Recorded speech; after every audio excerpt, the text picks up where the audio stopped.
So how does licensing work exactly?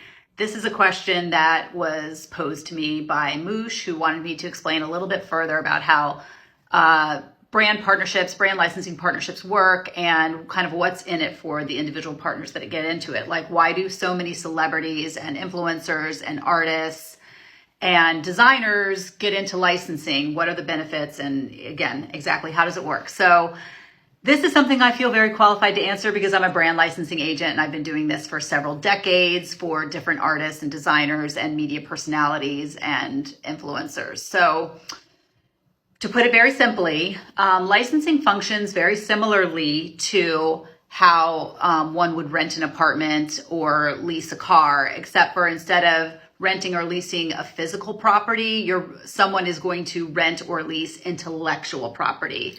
An intellectual property could be a brand name that you've trademarked or slogan you've trademarked, art you've created, surface patterns, different designs. It could be an invention, a song, photography, anything that could be trademarked or is subject to copyright is licensable. And the owner of the intellectual property is called the licensor.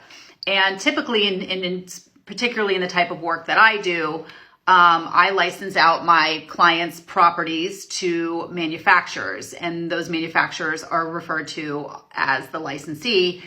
And why does this model work so well, especially for creatives?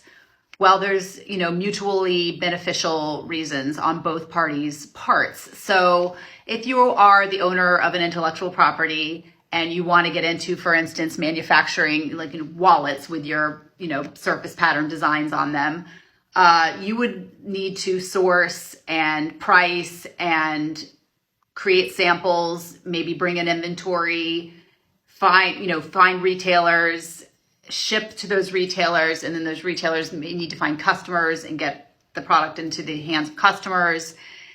It's a lot to do for somebody who's just created a surface pattern to get into making products. It requires a lot of investment and wearing of a lot of hats that may not be all that interesting to creators.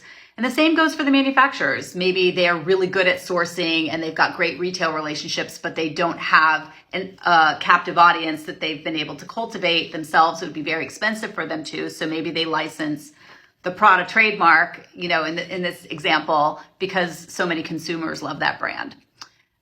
There's so many other reasons, and I'll get to that in other posts, but, click on the plus button if you want to learn more about licensing.